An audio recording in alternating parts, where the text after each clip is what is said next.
21세기의 최고의 경영자 중에 한 사람인 이 전에 GE의 회장이었던 이 잭 웰치는 자기 사무실에 이런 격언을 붙여놨다고 합니다. 뭐냐면 이 전략보다 사람이 먼저다. 전략보다 사람이 먼저다. 그가 이 사무실에 이 격언을 붙여놓고 자신 이제 여러 가지 경영 철학이 있는데 이 사람을 쓰는 인사 철학이 있는데 그걸 이제 스포츠에 비유해서 이제 이렇게 이야기를 했습니다. 운동에서 우리가 운동 경기에서 이기려고 하면 여러분 무엇이 필요합니까? 운동 이 선수 이 경기를 잘할 수 있는 이제 좋은 선수가 필요하고 좋은 선수를 우리가 뽑았으면 그 다음에 뭘 해야 되냐면 이 선수가 최고의 역량을 발휘할 수 있도록 이 선수가 정말 자신의 역량을 그냥 다 마음껏 발휘할 수 있도록 그런 환경을 만들어줘야 한다. 그런 환경을 만들어주면 이 선수는 정말 최고의 선수가 될 수 있다는 것입니다.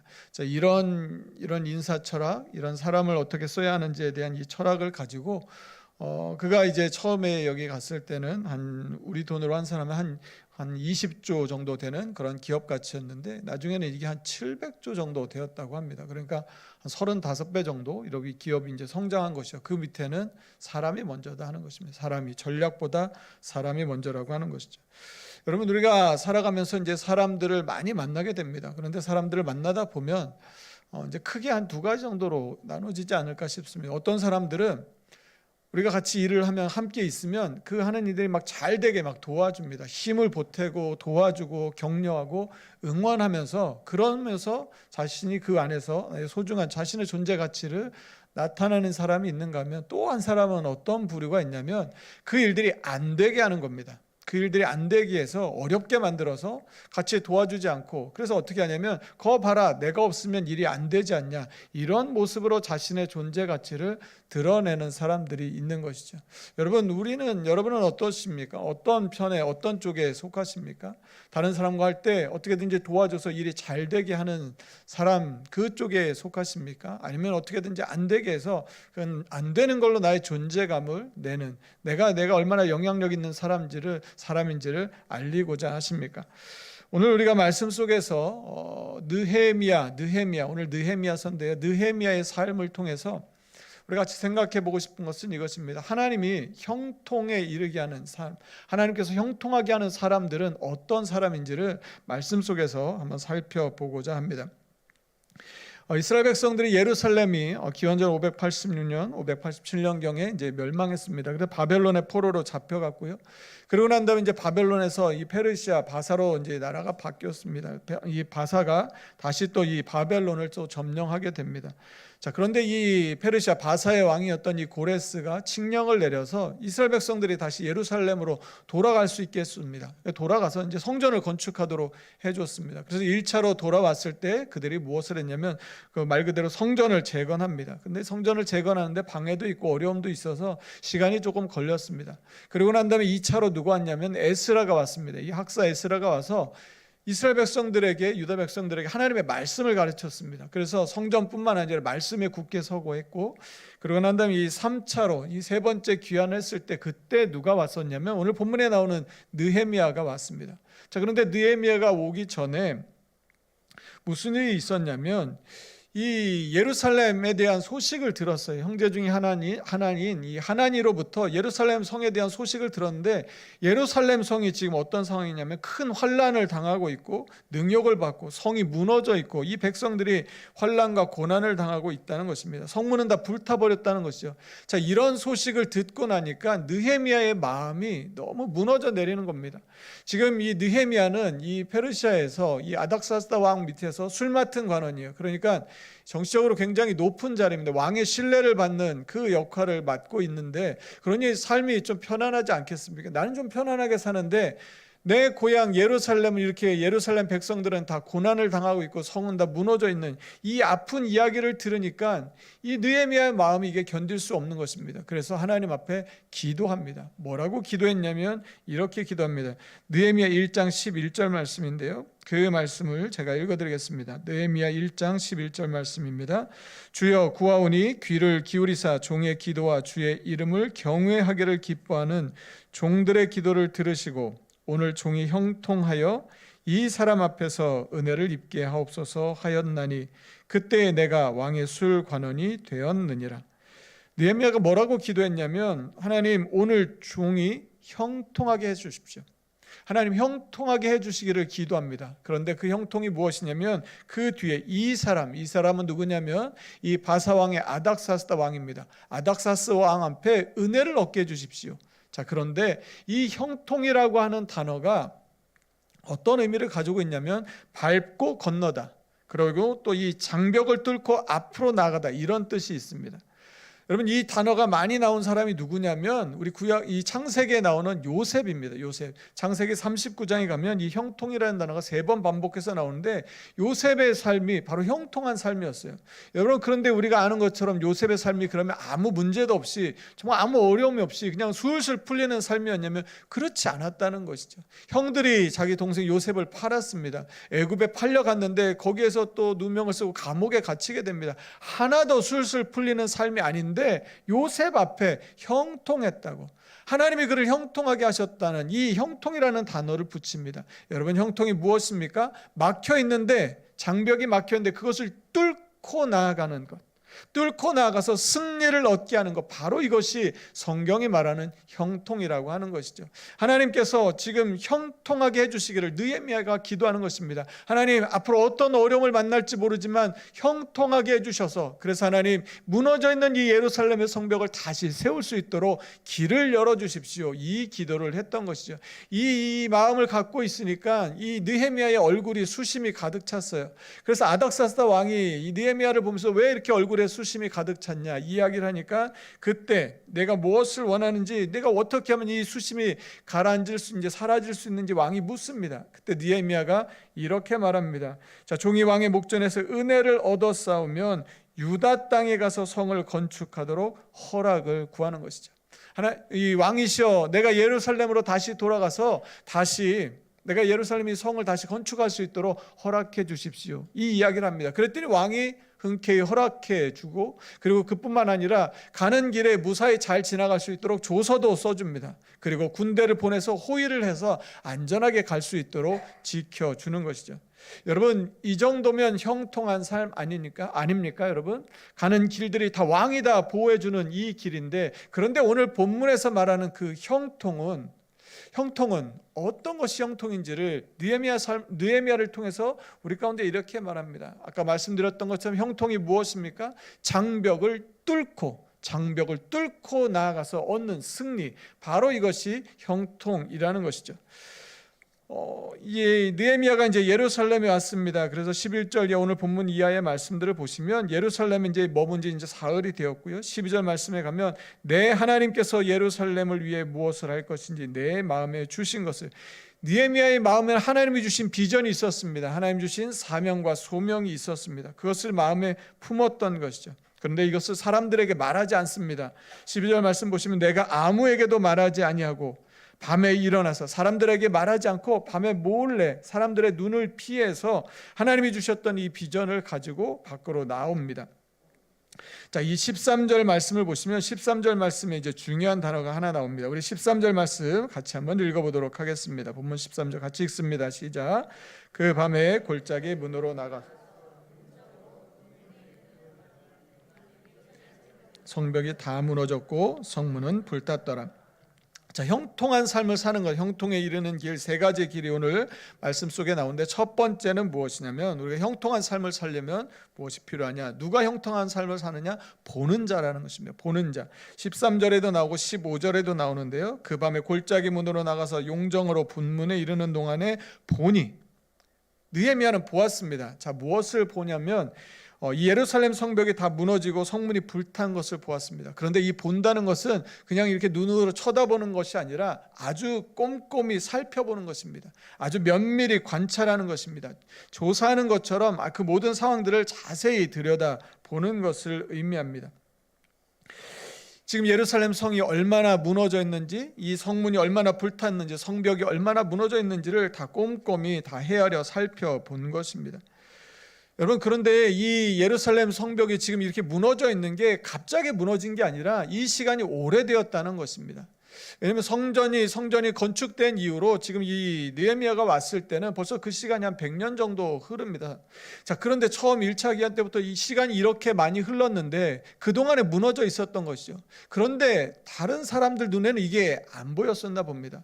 그냥 무너져 있는 그대로 그냥 지내고 살아왔던 것이죠. 아무도 이 성벽이 무너진 것을, 성문이 불타 있는 것을 보수하려고 나서는 사람들이 없었던 것 같습니다. 그래서 그 소식을 듣고 멀리 있었던 느헤미야가 가슴을 치며 아파하며 눈물을 흘리며 기도하며 이렇게 오게 되었던 것이죠. 여러분, 무엇입니까?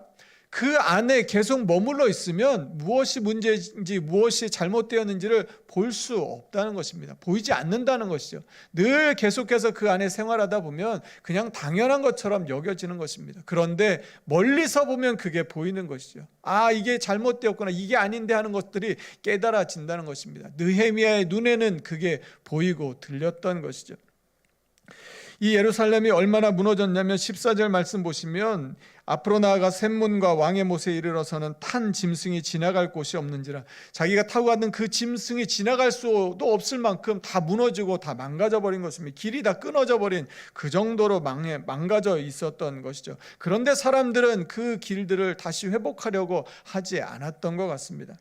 15절에도 다시 살펴봅니다. 그 밤에 시내를 따라 올라가서 성벽을 다시 한번 꼼꼼히 자세히 살펴봅니다. 자, 그런데 자신이 갔다 왔던 길들이 어디여서 무엇을 했는지에 대해서는 사람들에게 16절 말씀을 봐도 여전히 알려주지 않습니다. 자, 그러다가 17절 말씀인데요, 17절 말씀에 느헤미야가 이런 말을 합니다. 우리 17절 말씀은 같이 한번 읽어보겠습니다. 같이 읽습니다. 시작. 후에 그들에게 이르기를 우리가 당한 곤경은 너희도 보고 있는 바라. 자, 예루살렘 성을 건축하여 다시 수치를 당하지 말자 하고 자, 느헤미야가 지금 와서 이제 이 이야기하는 것입니다. 우리가 당한 곤경을 너희도 보고 있는 바라. 지금 느헤미야만 보는 게 아니라 너희들도 이미 보고 알고 있지 않느냐 말하는 것이죠. 예루살렘 성이 이렇게 무너져 있는 것, 성문이 불타고 성벽이 무너져 있는 것 이미 다 보고 있지 않았느냐 말하는 것이죠. 여러분, 자세히 보는 것, 자세히 살펴보는 게 왜 중요합니까? 그냥 겉만 보는 게 아니라 느헤미야가 이 17절 뒤에 말하는 게 뭐냐면 예루살렘 성을 건축하여 다시 수치를 당하지 말자. 다시 수치를 당하지 말자는 것입니다. 예루살렘 성이 무너진 것하고 수치를 당하는 것하고 무슨 관계가 있습니까? 예루살렘이 무엇을 하는 곳인지를 생각해 보면 그것을 알 수가 있습니다. 예루살렘 무엇 하는 곳입니까? 하나님 앞에 제사하고 예배하는 곳입니다. 하나님의 임재가 있었던 곳이죠. 그런데 하나님의 임재가 있는 그 예루살렘 성이 무너져 버린 것입니다. 이것이 하나님 앞에 하나님의 이름의 수치가 된다는 것이죠. 사람들은 그냥 성이 무너졌구나, 불탔구나 이렇게만 생각했을지 몰랐는데 느헤미야는 자세히 살펴보니까 지금 예루살렘 성이 무너진 그 문제의 본질이 무엇인지를 보게 되었던 것이죠. 여러분, 무엇이 그냥 겉모습만 보는 것으로 문제를 해결할 수 없습니다. 그 본질을 꿰뚫어 볼 수 있어야 하는 것이죠. 느헤미야는 그것을 보았습니다. 지금 예루살렘 성이 무너진 것은 하나님의 이름이 수치를 당하고 있다고 하는 것이죠. 그래서 무엇을 생각합니까? 다시 하나님의 이름의 영광을 회복하기를 이 느헤미야는 소망하게 됩니다. 다시 무너져 있던 이 성벽을 다시 건축하고 새롭게 해서 하나님의 이름, 하나님의 영광을 회복시켜야겠다는 그 마음을 품게 된 것이죠. 18절 말씀입니다. 우리 18절 말씀도 한 번 더 같이 읽어보겠습니다. 같이 읽습니다. 시작. 또 그들에게 하나님의 선한 손이 나를 도우신 일과 왕이 내게 이른 말씀을 전하였더니 그들의 말이 일어나 건축하자 하고 모두 힘을 내어 이 선한 일을 하려 하매. 자, 이 느헤미야는 왕의 허락도 받았고 왕의 조서도 받았고 군대의 도움도 받았습니다. 그런데 느헤미야가 지금 말하고 있는 것은 무엇이냐면 하나님의 선한 손이라는 것이죠. 누가 나를 도와주냐? 하나님의 선한 손이 도와주었다는 것입니다. 사람이 도와준 것 같은데, 왕이 도와준 것 같은데, 그래서 내가 여기까지 온 것 같은데, 느헤미야가 말하고 있는 것은 그것이 아니라 하나님이 나를 도와주셨다는 것이죠. 사랑하는 성도 여러분, 사람을 통해 도와줄 수 있지만 그러나 그 근본적인 도움은 하나님께서 주시는 줄로 믿습니다. 하나님의 손이 도와주시는 것이죠. 하나님이 나를 붙들어 주시고 나를 도와주셔야 하나님의 일들을 감당할 수 있는 것입니다. 느헤미야는 지금 그 이야기를 하는 것이죠. 하나님의 손이 나를 도와주셨다. 이것이 먼저다. 그리고 왕이 내게 이런 말을 그 다음에 전합니다. 자, 그러자 이 말을 듣고 사람들이 어떻게 하냐면 그들의 말이 일어나 건축하자 하고 모두 힘을 내어 이 선한 일을 하려 하며, 여러분 그동안에 아무 일도 하지 않았었는데 그냥 예루살렘 성을 그대로 내버려 두었는데 그들이 갑자기 무엇을 하기 시작합니까? 일어나기 시작하더라는 것이죠. 일어나서 모두 힘을 내서 하나님의 성전을 다시 재건하고 성벽을 다시 재건하고 무너진 것들을 다시 수축하자고 말하기 시작하더라는 것이죠. 여러분, 느헤미야가 어떤 사람입니까? 느헤미야는 바로 이 하나님의 마음을 알아서 사람들을 일으키고 사람들을 모으고 사람들이 힘을 내게 해서 하나님의 무너진 것들을 다시 수축하고 보수하는 사람이었다고 하는 것이죠. 다시 사람들을 하나로 묶는 것으로 하나님의 부르심을 감당했던 사람이 바로 느헤미야였다고 하는 것입니다. 사랑하는 성도 여러분, 오늘 우리가 느헤미야와 같은 사람 되기를 주님의 이름으로 축복합니다. 하나님의 마음을 품고 함께 그 일을 감당하도록 사람들을 모으는 것이죠. 사람들에게 힘을 주는 것입니다. 하나님의 일들을 감당할 수 있도록 함께 나아가도록 그들의 길을 인도해 주는 것이죠. 여러분, 이 삶이 얼마나 가치 있고 보람 있고 멋진 삶입니까? 느헤미야가 그 일을 감당합니다. 결국 하나님이 주신 그 은혜를 힘입어서 하나님 형통하게 해주시기를 기도했던 그 기도대로 하나님 앞에 믿음으로 나아가는 것이죠.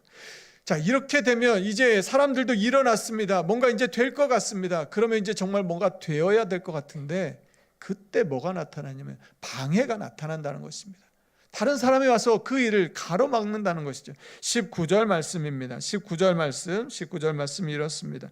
호론 사람 산발락과 종이었던 암몬 사람 도비야와 아라비아 사람 게셈이 이 말을 듣고 우리를 업신여기고 우리를 비웃어 이르되 너희가 하는 일이 무엇이냐? 너희가 왕을 배반하고자 하느냐? 하기로.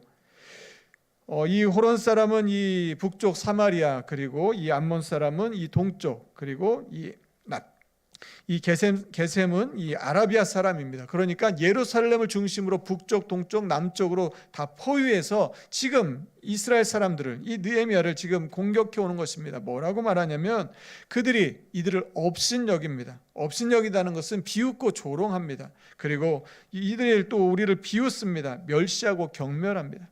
하나님의 일을 이제 사람들이 다 모였습니다. 일을 뭔가 좀 할 수 있을 것 같습니다. 힘을 내고 으쌰으쌰 해보는데 거기 와서 초를 치는 것이죠. 뭐라고 말하냐면 비웃는 것입니다. 조롱하는 것입니다. 니들이 해가지고 그게 될 것 같느냐? 안 된다는 것입니다. 멸시하고 무시해버립니다.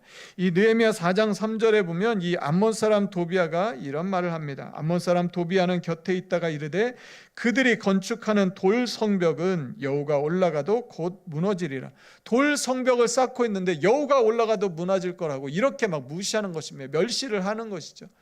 여러분, 우리가 하나님을 믿고 믿음으로 살려고 하면, 정말로 신앙생활 제대로 해보려고 하면 무엇이 나타납니까? 이런 방해가 나타난다는 거예요. 우리로 하여금 그냥 믿음 생활 정말 열심히 믿는 거 아니고 그냥 늘 똑같이, 그냥 이전처럼 다른 사람과 똑같이, 안 믿는 사람과 똑같이 살아가도록 우리를 잡고 발목을 잡고 다시 주저앉히고 왜 그렇게 유별나게 하냐고 우리를 막 조롱한다는 것입니다. 여러분, 그때 어떻게 해야 되겠습니까? 하나님을 정말 제대로 믿어보려고 결단했는데, 제대로 한번 신앙생활을 해보려고 했는데 사람들이 와서 우리를 방해합니다. 다른 것도 아니고 말로 우리를 괴롭힙니다. 여러분, 그때 우리 어떻게 해야 됩니까? 그때 어떻게 해야 되는지가 오늘 본문 20절에 나와 있습니다. 우리 20절 말씀도 한 번 더 같이 읽어보도록 하겠습니다. 같이 읽습니다. 시작. 내가 그들에게 대답하여 이르되 하늘의 하나님이 우리를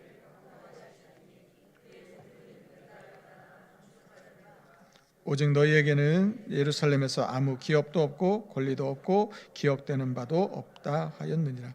자, 이런 방해 세력들을 만납니다. 우리가 믿음의 길을 가려고 하는데 자꾸 걸림돌을 만나게 됩니다. 그러면 그때 주저앉는 게 아니라, 거기 멈추는 게 아니라 지금 느헤미야처럼 이렇게 선언하는 것입니다. 이렇게 선포하는 것이죠. 느헤미야가 뭐라고 선포했냐면 하늘의 하나님이 우리를 형통하게 하시리니, 하늘의 하나님이 우리를 형통하게 하시리니.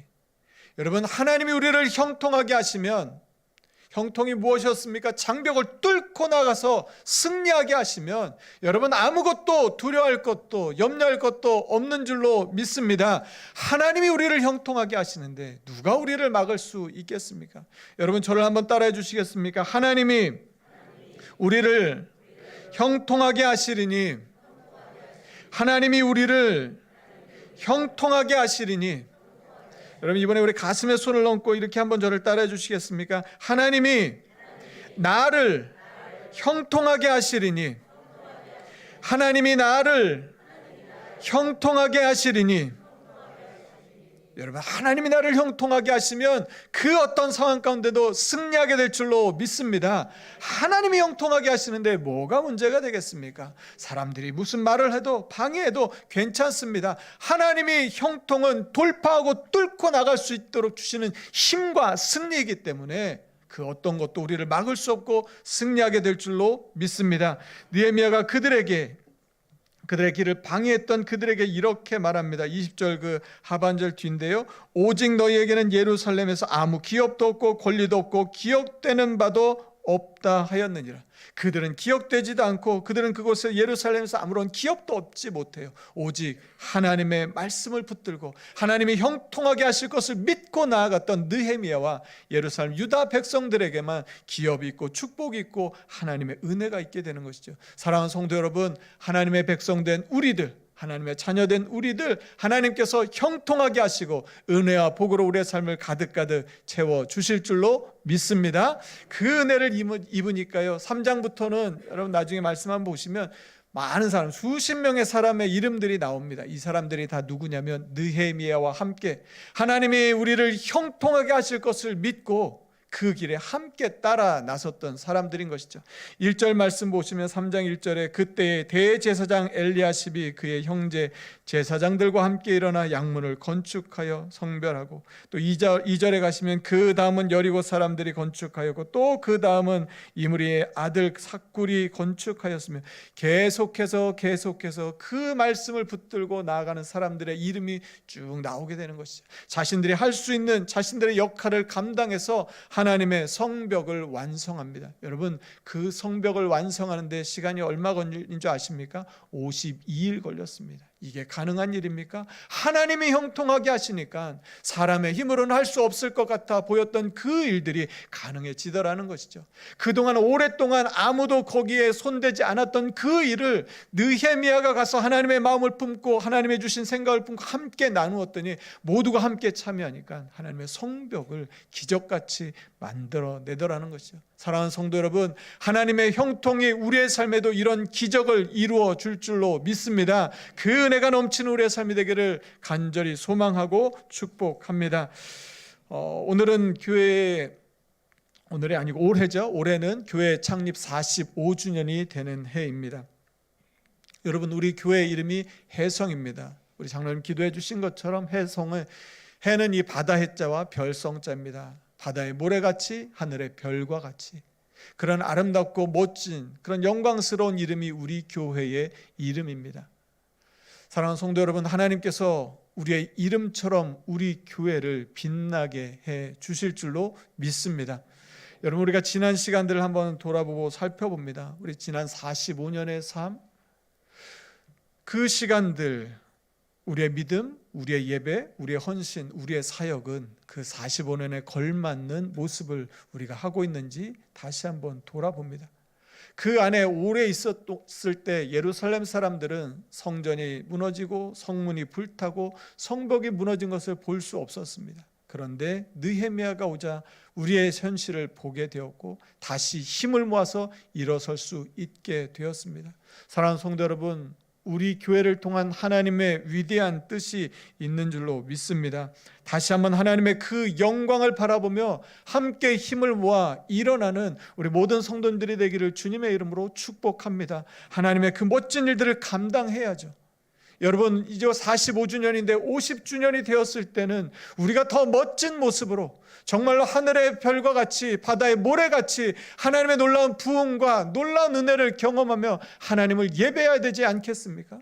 그 일을 감당하고 그 일을 소망하며 느헤미야가 품었던 그 마음을 함께 품고 나아가는 우리들 되어서 한 해 한 해가 달라지고 정말로 함께 힘을 모아서 하나님의 놀라운 역사를 이루고 감당하는, 하나님이 들어쓰시고 하나님이 주목하는 우리 교회 되기를 주님의 이름으로 축복합니다. 우리의 삶이 하나님의 은혜로 형통한 삶을 살고 우리 교회가 하나님의 은혜로 형통한 그런 삶을 살아가는 그런 은혜와 그런 역사를 감당하는 우리 교회 되기를 주님의 이름으로 축복합니다. 시간 같이 함께 찬양하겠습니다.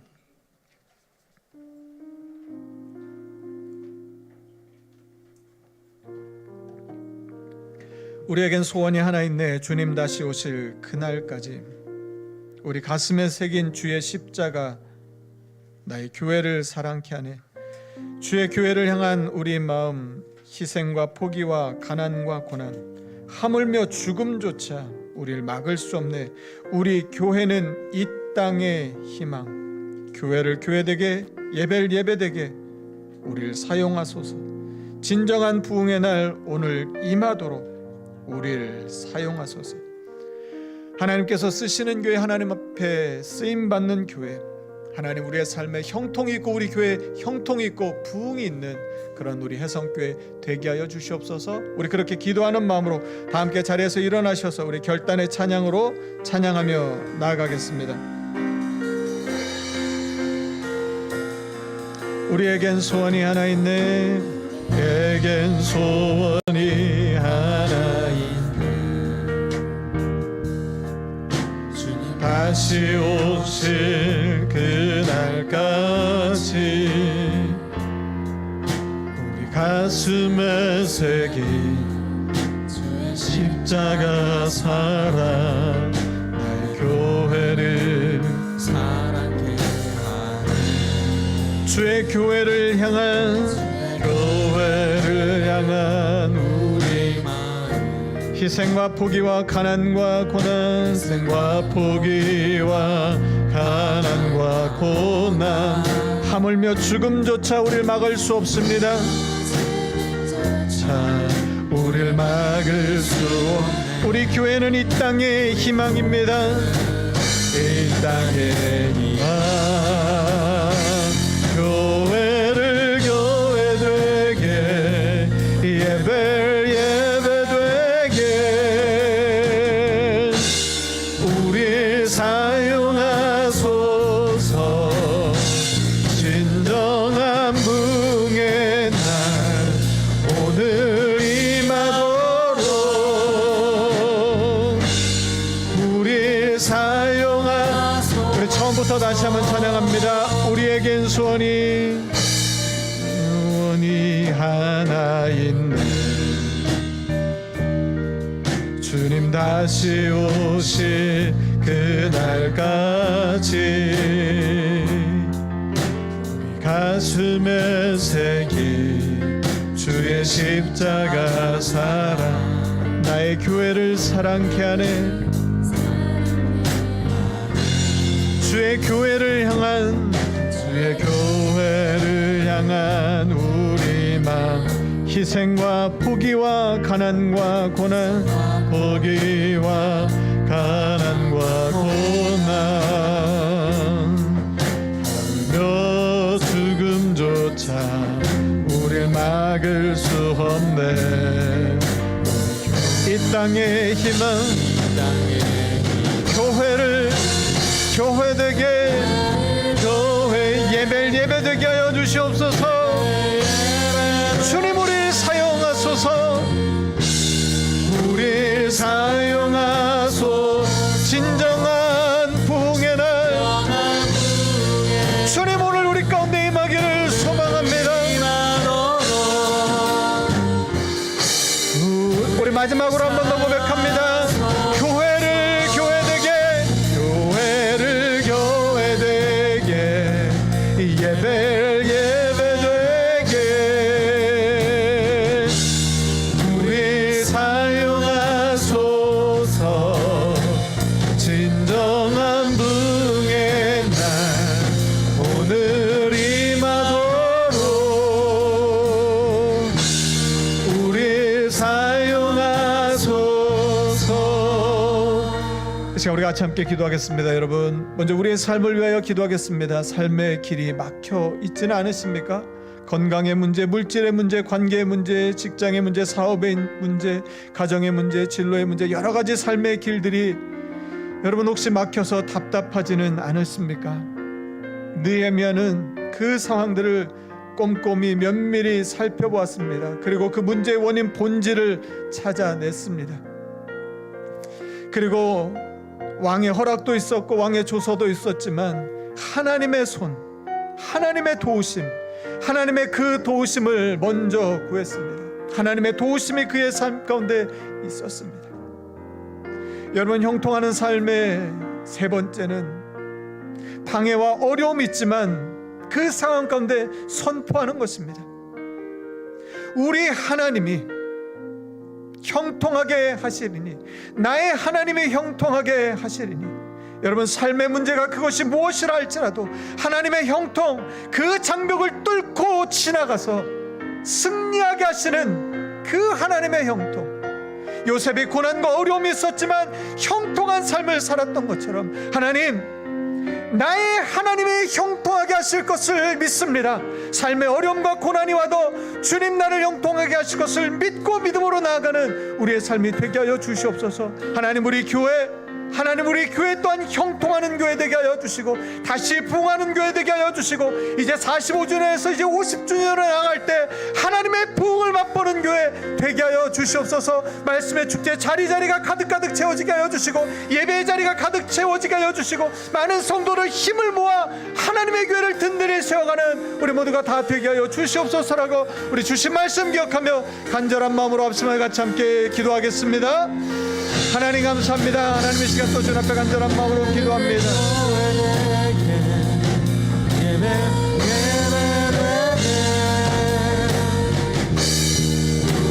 하나님의 형통하게 하여 주시옵소서.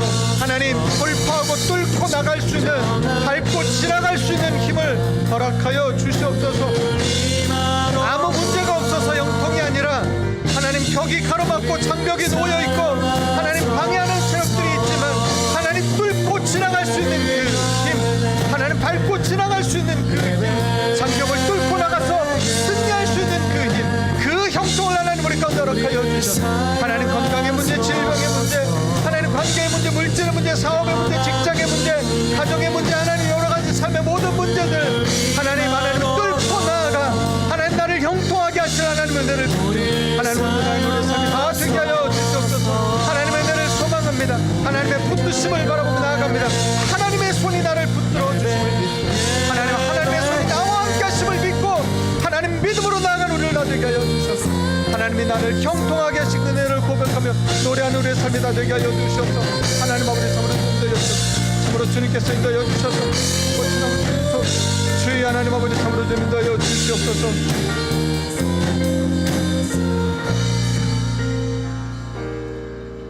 내가 그들에게 대답하여 이르되 하늘의 하나님이 우리를 형통하게 하시리니, 하늘의 하나님이 우리를 형통하게 하시리니, 하나님이 나를 형통하게 하시리니.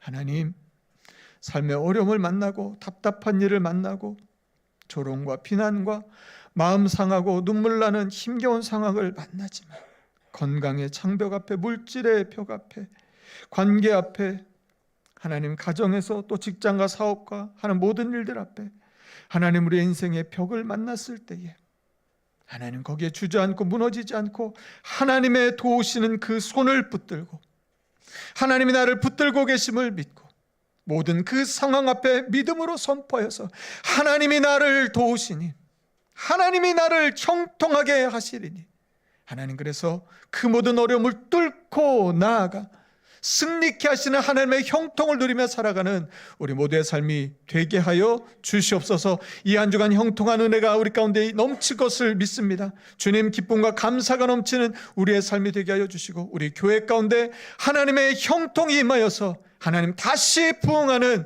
우리 교회 되게 하여 주시옵소서. 하나님의 은혜가 넘치고 서로 모이게 힘쓰고 그래서 예배의 자리, 말씀의 자리 하나님 가득 모여 하나님 힘을 얻어 하나님 놀라운 역사를 감당하는 우리들, 우리 교회 되게 하여 주실 것 믿고 감사드리며 예수님 이름으로 기도드립니다. 아멘.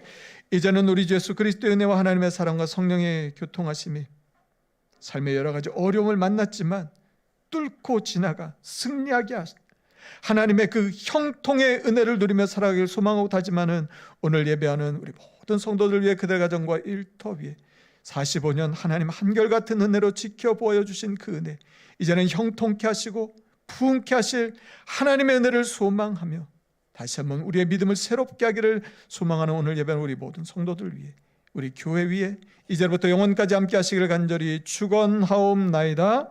아멘.